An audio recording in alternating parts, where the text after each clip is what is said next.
You are listening to the Fitz and Healthy podcast. I am your host, Dr. Lauren Fitzgerald, also known as Lauren Fitz. I'm a medical doctor, a fitness instructor, an entrepreneur, a health and fitness coach, but most importantly, I am a lover of life. And here on the Fitz and Healthy podcast, I intend to give you a ton of great information and knowledge that will serve as potential power so that you can live a life by design and make it more fits and healthy. And don't forget to listen to the disclaimer at the end. I'm not your doctor, yo. All right, enjoy the episode. Much love. Ciao.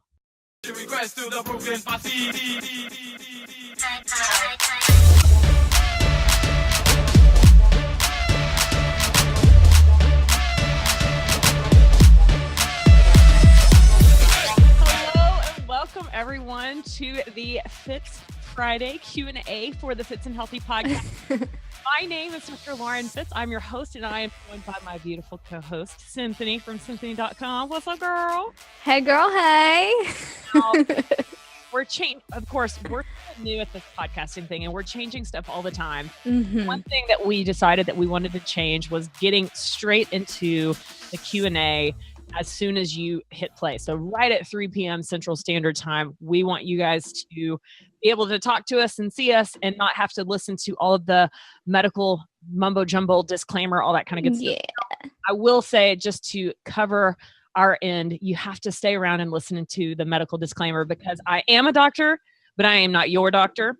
And so all of this is for educational purposes only, but you need to see your physician for any medical advice that pertains to you. So today we did our first emergency podcast recording. So those of you that are completely brand new, I mean, I'm assuming that most of you that are watching us live, this is not a surprise to you.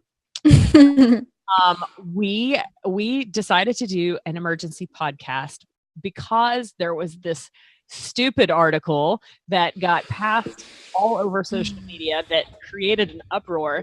But like Cinthanie said, it was a great teaching opportunity. Mm-hmm. And so I did not, but neither of us shared the article because, well, I'm not going to share misinformation. But I did talk about it. I know you talked about it on your social media platforms, and of course, here talking about it, but it has to do with the USA Today article quoting American Heart Association's recommendation that coconut oil is bad. And it's funny because you and I both discovered the article the same exact way. Yeah. Inboxing us like, what do you think? What do you think? Yeah. Thoughts. And so I don't know if there's such thing as an emergency podcast.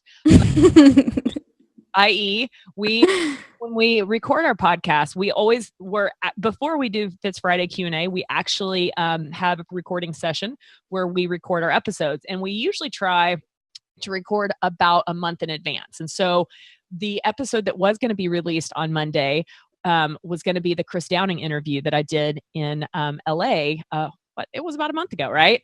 Mm-hmm. Pushed back one more week, which is great because it's that much closer to the Ship Shop release. So I'm kind of excited. But Monday's episode will be the episode that we actually just recorded. And we talk about fat, why neither Cinthanie nor I will be listening to the American Heart Association, and why you might want to think about doing the same thing. Do we have any questions? We don't have any questions yet, Okay. But I will ask you a question. Why would the American Heart Association tell us that coconut oil is bad? Oh. A great question. So first, you have to understand that the American Heart Association has been giving the same advice that's based on 4 different research projects that were from the 1960s. Notice I said 1960s. Mm-hmm. That's how many years ago? A lot. Long time ago. Math in public. And their recommendations have made the standard American diet what it is today. And it has changed the food pyramid. It's changed the way that Americans see food. not seafood, but visualize food. View.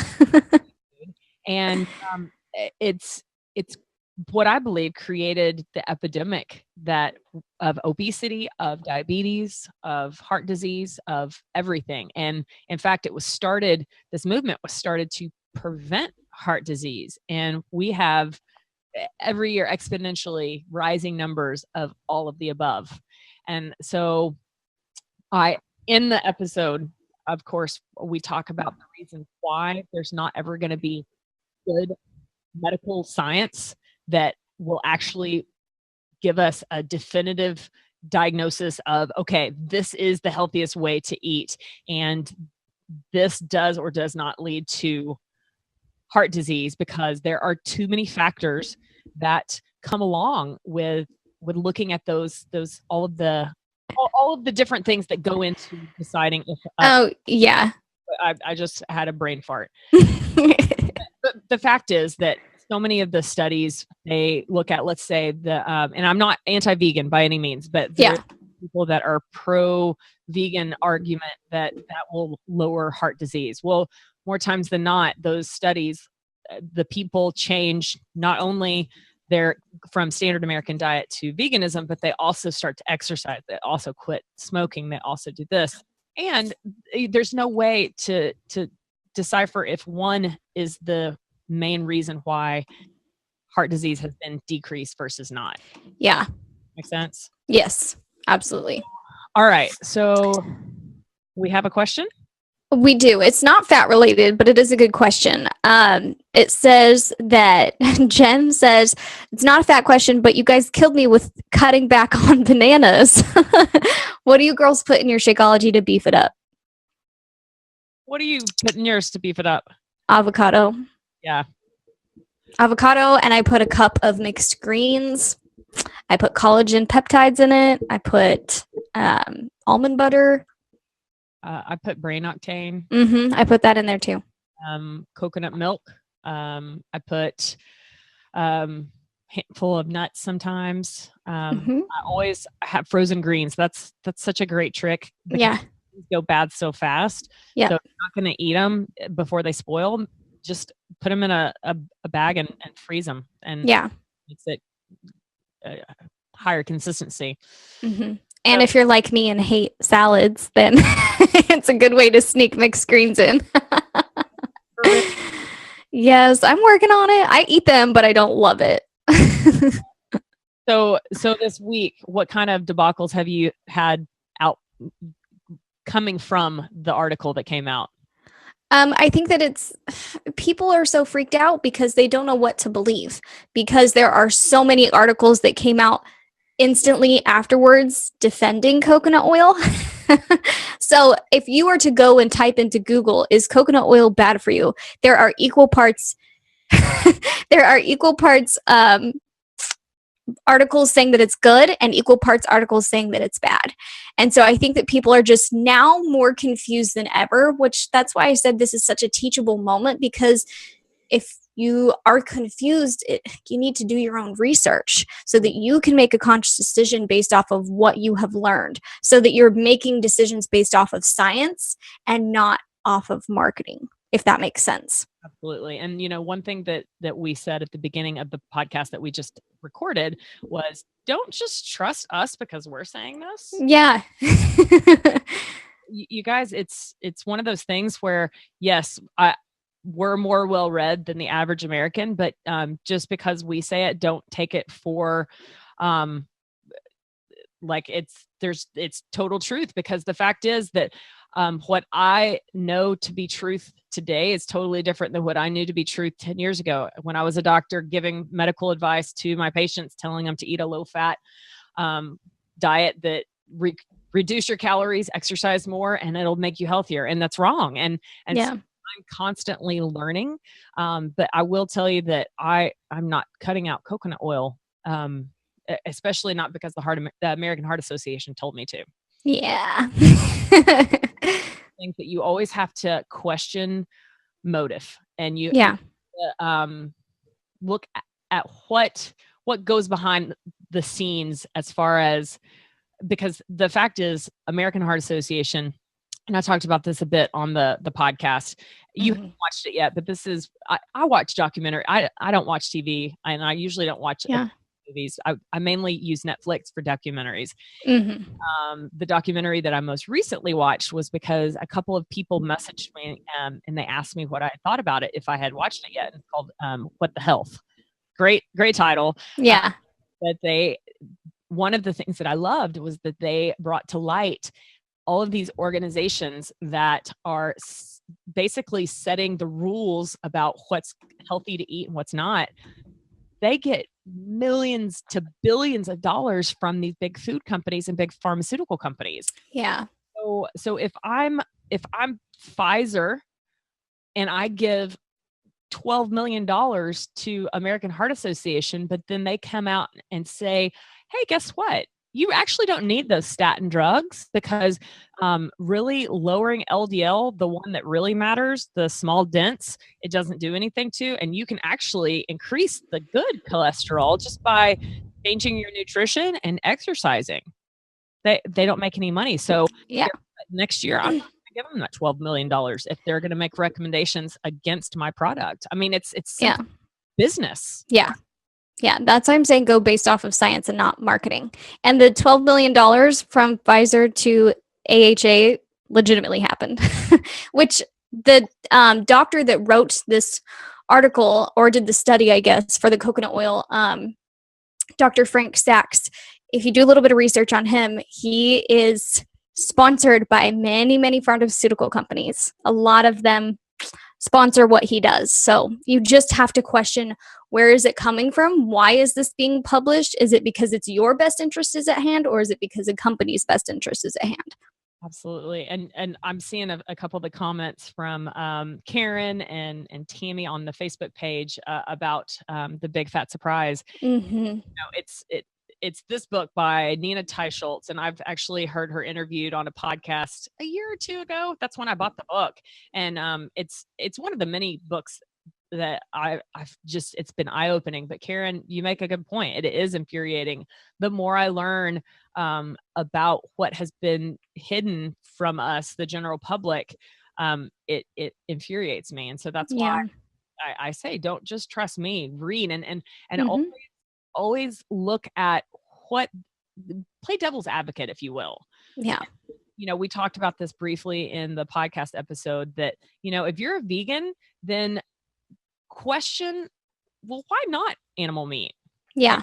And if you're a paleoholic, I just made that word up, but if you're someone that practices paleo nutrition, then question, why not veganism? And always be on the quest to prove yourself wrong. Yeah. The moment that you stick to one thing and you get passionate and you start defending it, your emotions start to change your judgment, your discernment. Yeah. And that's why, I'll be the first to tell you, I've been wrong for years. And there will never be a good study that truly shows exactly the best way to eat. And the reality is that everyone's different. So like, for instance, carbohydrates, I'm super sensitive to carbohydrates. And so I can literally eat no sugar, and I can eat the low glycemic index fruits like berries, and I can still see a change in my blood glucose because I'm sensitive to carbohydrates. But you might have a totally different reaction. Like, we're all different. So there's no one perfect way of eating, but there's definitely some definitives that, like, for instance, we talked about trans fats. Like, everyone needs to stay away from trans fats. And we talk about the reasons why in the episode that's going to come out on Monday. But the fact is, the more you know, the more empowered you are to make these decisions, because these big food companies, they're not going to change if the almighty dollar keeps coming. If falling prey to good marketing and that A.H.A. stamp of approval, heart healthy, that these food companies pay for. Yep, for sure. And go ahead. Sarah Stevens has a question. She said, is ghee salted, and how does it differ from using regular butter to cook with? Which is a really good question. is a good question. So ghee, I don't know if ghee is salted. I don't believe it is. But again, you look on the ingredients. I mean, that's one thing that I want to stress to everyone is that not just look at the nutrition guide, how many grams of fat and how many calories and whatnot. Those are all, things I look at, but the very first thing I look at is ingredients. And so you'll be able to tell by looking at the ingredients if it has salt in it or not. And salt isn't bad unless you have kidneys that don't work well. Our bodies, that's what our normal functioning kidneys do, is they regulate the amount of salt. And that's, this whole fear of putting salt in, like, and of course I've been guilty. I told plenty of patient bad information as well, but look on the ingredients, and not all ghee is created equal. Yeah. The difference in ghee versus regular butter is the process that it goes through. It basically clarifies and gets out that lactose protein that causes people that have true lactose allergy to react. So I would say 90, and I think I'm making this up, it's somewhere between 97 to 99% of people that truly have a lactose allergy are okay with ghee. There's that like 1 to 3%.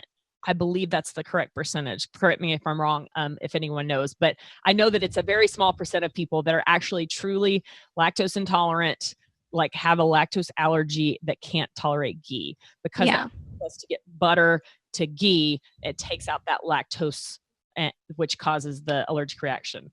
For me, and another thing you also have to remember is the grass-fed versus not grass-fed. Mm-hmm.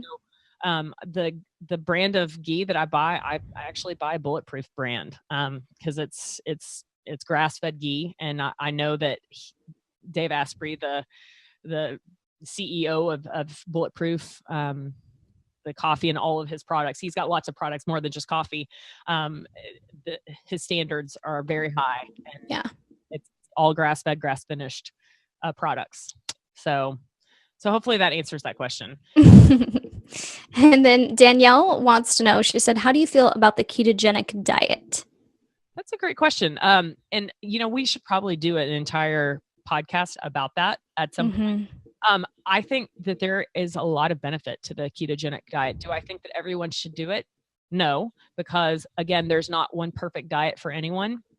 I do know that there's a certain population that eating a higher fat, low carbohydrate, and to get ketogenic, you have to be very, very low. Yeah. I know that there's a definite set of population that benefits highly from it. Now, I love it when I hear people say that I've tried ketogenic, but it just doesn't work. Actually, the only way that you fully know that you've tried ketogenic diet is if you actually are testing your blood ketones. And this is something that is commonly misunderstood. There's 3 ways to check your blood ketones. There's via urine, via blood, and via breath. And testing, the cheapest way to do it is by testing your blood, your urine ketones. It's a great way to see if you've gone from non-ketotic state to a ketotic state. But if you want to practice a ketogenic lifestyle and stay in ketosis all day, every day, it's actually not a good way to measure. The best way to do it is blood, but those strips are super expensive. They're like over $1 per strip. But if you are someone, let's say that you have a seizure disorder, ketogenic diet is 100% something that you need to look into. We have done lots of studies on children, because obviously children are the ones that we know a lot about with epilepsy and whatnot. And doing a ketogenic diet for kids is not the easiest thing, but we definitely have shown that it has decreased the amount of seizures in kids. That being said, that should, let us realize that the ketones are doing something good for the brain, right? Because the disorder of the brain. And I definitely think that a ketogenic lifestyle is hard to maintain. But I've met some people that have learned how to make it a lifestyle and swear by it. I will just say that it's something that if it's of interest to you, you need to try it. But just be aware of, and don't just take, the bro science from, So I definitely think uh, it's something that should be looked into, because it definitely helps with resetting insulin levels, because insulin resistance is rampant amongst a lot of people. But anytime that you are looking for a healthy lifestyle, you want something that's going to be maintainable forever. So that's one thing that I just want to keep in mind. Mm-hmm. So Jen wants to know, she said, what is a ketogenic diet? We're not going to have any questions about fat today, are we? I don't see any so far. Do you guys want to know anything about fat? Today is the day to ask. For real. So a ketogenic diet is essentially where you go from being a sugar burner to a fat burner. Okay. Now, you're like, "Ooh, that sounds fun," right? Well, it is. And there's a lot of benefit to a ketogenic lifestyle, but to be in ketosis. So one thing that I've talked about this, I don't know, too many times actually, is there's a difference between ketoacidosis and ketosis. And ketoacidosis is a life-threatening condition in which typically is seen only in undiagnosed type 1 diabetics, and will kill a patient if they aren't properly treated.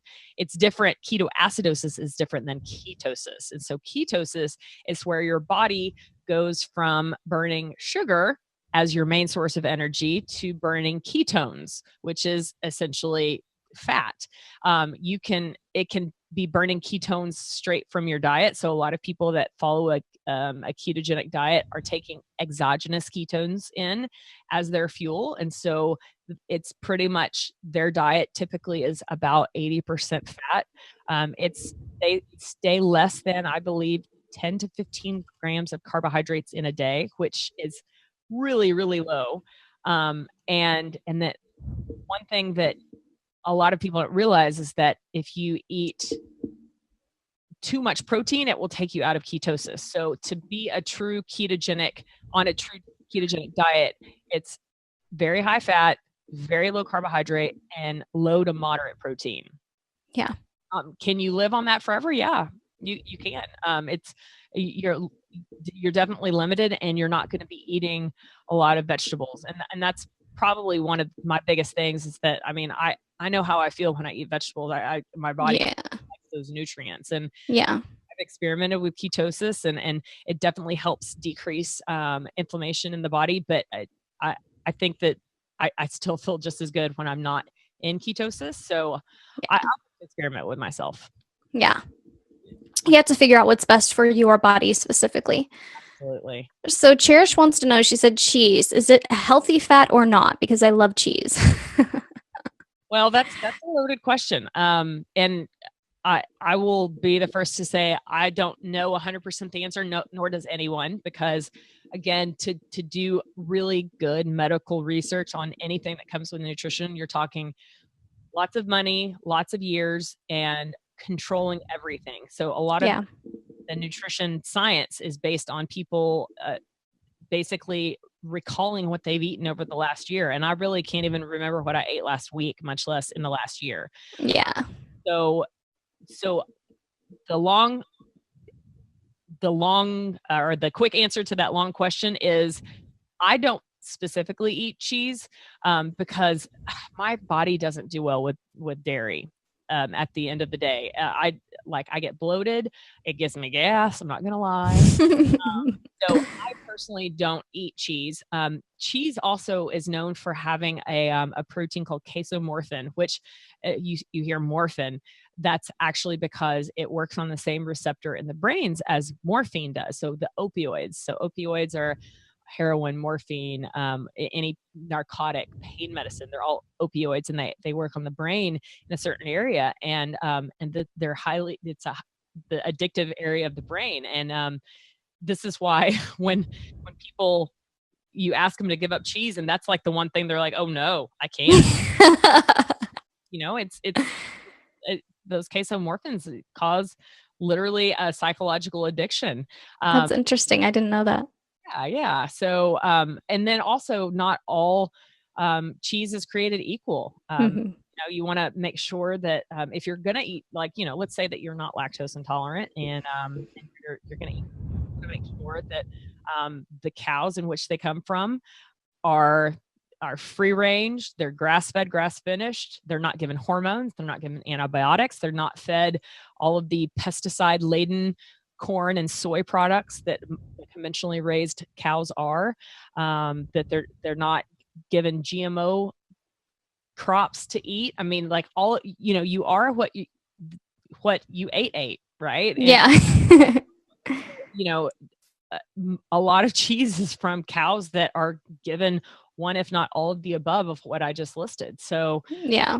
all of that gets into your body and it wreaks havoc. It causes hormone disruption. And so for me, it's just not worth it. And then plus, I see milk as, when you go back to it, milk was designed to fatten up a baby, right? And when a mom gives birth, whether it's a human or a cow or whatever mammal, the mom feeds the baby breast milk for the first few years of life to fatten them up. And then after that, weans the baby off because it no longer needs it. And I kind of feel like I don't feel like we were meant to. And I don't know. I mean, yeah. The gist of it is, I don't know, but I know how I feel when I eat dairy. Yeah. People don't realize that if just try 30 days, just cut that one thing out so you know how dairy does to you, and you'll be amazed. I mean, anywhere from like your skin breakouts to bloatedness to gas to lethargy, like how you feel, your energy. Like, people don't realize how, if they just cut out dairy, it might be like the thing that they're missing, Yeah, for sure. So Lindsay wants to know, she said, what's the best way to get HDL up? My triglycerides and LDL are great, but my HDL is only 50. Okay, that's a great question. One of the best ways is exercise. And weight training and HIIT type workouts are two of the greatest places to start. There are definitely some saturated fat, animal meats, but you want to make sure that the animal meats that you're eating are not laden with hormones and again, responsibly raised. Exactly. But yeah, these are things that the big pharmaceutical companies don't want you to know, because there's no money to be made. There's no magic pill to raise your HDL. So eating healthy fats and exercise are two of the easiest ways to raise your HDL. So Tammy wants to know, she said, when eating healthy fats, do you keep track of the amount of fat grams daily? No, I actually do it on percent. Like, when I'm really looking close, I'll use some sort of app. Like, do you use Fat Secret? I don't. I use Chronometer. Okay, Chronometer. Ooh, that's a new one. Dr. Mercola recommended it, and it's awesome. I love it. Nice. Why do you love it? I'm gonna have to look it up. So it has a setting on it where you can put it to a custom, so that you can put your macronutrients, like a percentage of fats that you want, your target percentage of, and it not just breaks that down, but it breaks down the nutrients, like what kind of fibers you're getting from that food. If you're getting calcium, what kind of vitamin B, like, it breaks everything down. So I really, really like it. Nice. Do you have a phone available so you can show the, hold on. Well, you look at that. I'll show the app that I really like. Although I'm going to try your app out, because I'm always looking for new and better stuff. So if you can see, so it's called Fat Secret. I'm going to show it right there. It's the one that's a green and white and looks like a key. My left. So it's up in the tippy corner. Looks like a keyhole. Yes, exactly. Fat Secret. It's great because and I think MyFitnessPal, you can do this as well. Oh, that shot is terrible. I just got a shot of my double. We have a delay on the camera, so what we're saying is actually 15 seconds later. So yep. We're giving Robert crap because he always chooses the worst thumbnails of us. We're like, yeah, way bad. I had to tell everyone that I changed shirts for this live broadcast because I got crap on my shirt in between filming for the podcast, the last podcast, and now, so it's the story of my life, just so you know. Okay, so do you have yours up and available? Oh yeah. Okay, so it's called Chronometer. This is what I can't see if you can see it. But this is move it up. CRON. So yeah, if you can see the spelling of it is the most important part. CRONO. Is that supposed to be an O in between meter? Yeah. Yeah. CRONOMETER. Mhm. Sweet. And Dr. Mercola, that's So- a great resource. And that's another thing, going to people that are trustworthy when it comes to their advice. So Dr. Yeah. Mercola is one, Dr. Amen, Dr. Perlmutter, Dr. Hyman, Dr. Sarah Gottfried. I'm trying to think of other ones that are reliable sources that are just spot on when it comes to their analytical observation of current recommendations, and being the devil's advocate and being like, wait. Nah. Yeah. So yeah. So to answer your question, Tammy, it's more wise. That's a long roundabout way to answer that. It's not so much grams of fat, because a person that's 250 pounds, that's 6'6", and is a male that's 20 years old is going to have different fuel needs than my 88-year-old grandmother, who is a female that weighs a certain amount. That's so everything's different, and Yeah. so it's more about that. So Amanda Heffington had a very similar question, so I think that answered it. She was asking if there is a certain amount of fat that you hover around to eat daily. Okay. Amanda, what's up, girl? So Penelope, she says, is there a best time or worst time of the day to eat fat? I don't think so. I don't know 100%. I know that breakfast that has an adequate amount of healthy fat and healthy protein will keep you satiated much longer. I definitely know that breakfast break fast doesn't really have to be eaten first thing at the beginning of the day. It can be a lot of us that practice intermittent fasting, and there's a lot of benefit that comes with intermittent fasting. And if you don't know what intermittent fasting is, hold tight, because we have a podcast coming up about that, by the way. I don't even know what episode it is. I'm sure Robert will whisper to tell us what episode it is when it's released, but it's coming up soon. We filmed it last. But it's, what was the question again? About if there's a specific time of day that you should be eating fat. So I eating a little bit of fat with each meal. If a good way that I look at each meal, and I typically will have 2 meals in Shakeology. And some days it's just one big meal in Shakeology. And I see Shakeology as a meal, because it's for a meal. It's not just a protein shake, but I try and have 70% of my plate, mostly vegetables, and then a portion of protein. And this is where people go wrong. They think that, this is another marketing ploy, that the more protein, the better it is for you. For us females, 1 serving of protein at each meal is adequate. That's all we need. And the protein that our body doesn't need, it's turned into sugar and fat. So stop eating too much protein, guys. Yeah. And then at least 1 to 2 servings of fat with each meal. So timing, I haven't come across any good science that shows that, you need to eat it first thing in the morning versus midday versus nighttime. But I do know that if that's part of your first meal where you break your fast for breakfast, whatever time of day that is, that it will keep you satiated much longer. So you won't be hungry 2 hours later like I was for years. I just thought I had a high metabolism, and I was wrong. It's because I was eating the healthy breakfast foods that are not healthy. July 17th is the episode for fasting. Sweet, because that's when the stop group starts. What?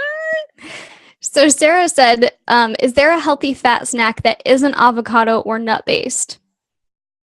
Olives are a good healthy source of fat.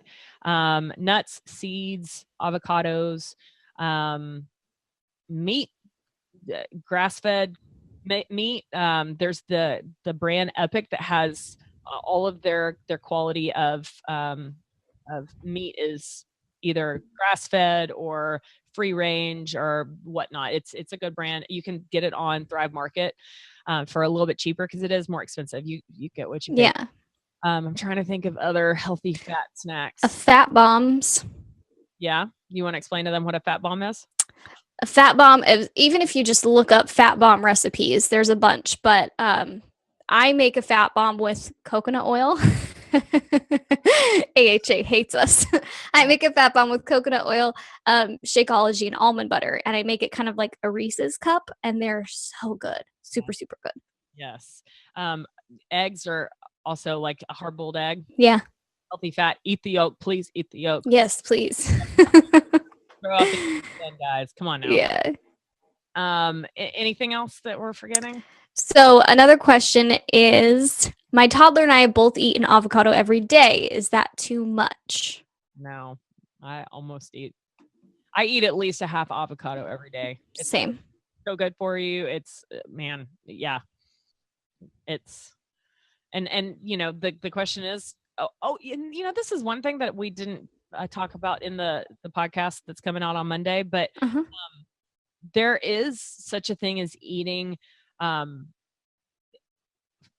When you eat saturated fat with refined carbohydrates and sugar, that actually will lead to an increase in cholesterol, the bad cholesterol. So this is the problem where eating too many refined carbohydrates and sugar in combination with fat, because people can think, I'm eating healthy fat. Well, if you're eating it with crap, then it's going to lead to bad stuff. Yeah. So, are you eating it with your Melba toast and your, then yeah, you should cut out that. But if you're just eating an avocado, no, I would be feeding myself and my toddler as well. I don't have a toddler. Don't start no rumors. For real. So Carolyn wants to know, she said, what tests do you recommend to determine whether all this fat is hurting or helping? Because I love my coconut oil and grass-fed butter, and knowing that eating fat doesn't make me fat. Yay, Carolyn. Love you, girl. I'm one of my girls. So the best way is to find a functional medicine doctor who knows the proper test to look at all your lipid profile and whatnot. I talked about this on my Lauren Live on the Dr. Lauren FITz channel the other day. I don't even remember. I do too many live broadcasts. Where and what I talked about. Yeah. Talked about the fact that if you just go to a traditional doctor and to get your cholesterol checked, they're not even going to look at one of the most important factors, the deciphering between the LDL, how much of it is the large fluffy particles versus the small dense. And so going to a functional medicine doctor who is aware of more than just the typical Western medicine doctor, they will know to get a lipid panel that looks at a little bit more than just the typical good cholesterol, bad cholesterol, total cholesterol, and triglycerides. And will even more importantly explain the ratios that are the most important in predicting heart disease and whatnot. So hopefully that helps. So Stephanie said, what do you think of erythritol? I drink Buy drinks and was wondering if it's good for you or not. Which artificial sweeteners do you recommend? So that's a good question, Stephanie. My French friend living in the United States. The most beautiful accent, by the way. Okay. Erythritol, it's not just like stevia, not all is created equal. So yeah, I want to make sure that the resource that it's coming from is because a lot of erythritol is from China and goes through a really heavy chemical process to get from China to your table in whatever form or fashion. And I haven't found an erythritol based product, whether it be just erythritol by itself or like that particular drink still leaves a funny aftertaste in my mouth. And so I don't know about the quality of the erythritol in those drinks. I do know that they do have good marketing. but when I tried them, it just left a bad aftertaste. So I really didn't look into where the erythritol came from. But I do know that erythritol and stevia are pretty much the two artificial sweeteners that haven't been shown to lead to leaky gut, to inflammation, to autoimmune disorders, all that kind of good stuff. But again, not all stevia is created equal either. And I do want to make a point that if you read the Whole30, they don't agree with stevia, and I agree and disagree, because we, as a whole, a lot of us have an unhealthy psychological addiction to sweet foods. And so their whole theory behind the Whole30 is for 30 days, you cut out everything that is sweet, even artificial sweeteners. And they specify even stevia, because those of us that, have done our research know that stevia isn't like the sucralose or like the aspartame or all of the other bad artificial sweeteners that, there's no doubt of all the reasons that they're bad. And we need to do just a podcast just on that. Mm-hmm. That's why we have a podcast, because we have so many topics to cover. So, but hopefully, like, do you use stevia in yours? I don't drink coffee, and that's the only thing that I would put it in. So I drink coffee very, very rarely, and if I do, I use the sweet drops. Yeah, the sweet leaf. Mm-hmm. Yeah. Sweet Leaf now are the two brands that I use, but pretty much the only thing that I regularly take in that has stevia is Shakeology, and Shakeology has, if anything, has helped me helped me with my cravings for sweet. So so hopefully that answers your question, Stephanie. She said, "Oh, I love you." Nicole said that she heard us talking about grass-fed butter, and she tried to do a Google image search. What is grass-fed butter? I love that you Google searched it, Nicole. Yeah. Google image searched it. So, okay. So butter comes from milk, right? And milk comes from cows. Yes. Well, not all cows are created equal, i.e. treated equal, given equal stuff. And so going back to you are what you ate. If you are drinking any dairy-based product from a cow that has been conventionally raised, and anytime you see conventional, what I want you to envision are these farms in which everyone is right on top of each other. The conditions these animals are horrid. Yeah. Stuff that they're fed is horrid. They're having to give multiple antibiotics to prevent dying from all of the infections that are happening from these unnatural conditions. So conventionally raised anything is not good for you and will ultimately make you sicker. Yes, it might be a little bit cheaper, but in the long run, it's going to be way more expensive for you, because conventionally raised anything is going to lead to disease. And so when I say grass-fed butter, what I mean is it comes from cows that are only fed grass at all points in their life, because most cows are fed soy and corn. Most of that soy, actually, I've never heard of any cows that are fed non-GMO soy or corn, because that's just not cost beneficial. Yeah. And most soy and corn products, like 99% of them are GMO, genetically modified organisms. That's why they're so cheap. Yeah, and pesticide laden. Mm-hmm. So that all of that is getting into the milk in which these are coming out of these cows that are making your dairy products. And so that's why there's just a few brands that are actually grass-fed, grass-finished. And I say grass-finished because it's a common marketing ploy to get you to think that you're buying the grass-fed whatever, but they don't tell you that in the last 3 weeks before slaughter that they're fed grains, and usually GMO, pesticide-laden soy and corn. And so I'm always very particular about asking if it's grass-fed, grass-finished. Mm. And the butter comes from those kind of cows as well. So what brand do you use? Or do you use grass-fed butter at all? Or I use Kerrygold. Okay. I use Kerrygold. There is a brand out of New Zealand called Anchor. I really like. And then I like the Bulletproof brand of grass-fed beef. Any other before we get going? I think that we're good. should be able to find that in Fargo, North Dakota. Yes, you should be able to. One of the few places that's not really hot right now. Yeah. I won't tell you the temperature here in Southern California because I've literally had a sweatshirt on almost every day this week. It's crazy. It's so atypical for me for this time of year. Yeah, first world problems for sure. For sure. All right. Well, hopefully we were able to answer a few of your questions. Thank you guys for joining us for our FITz Friday Q&A live. And we will see you guys next week. Much love. Bye. Make sure that you find us on social media. You can find Cinthanie on Instagram and Facebook at Cinthanie. So that's CINTHANIE. And on Snapchat at Cinthanie P. And find me on social media platforms like Instagram, Facebook, and Twitter, all at Club FITz Fitness. Remember, that's FITZ Fitness. And on Snapchat, just at Club FITz. I appreciate your time listening so much. If you enjoyed this episode of the Fitz and Healthy podcast, can you please go do me a favor and go subscribe at whatever platform that it is that you listen to podcasts.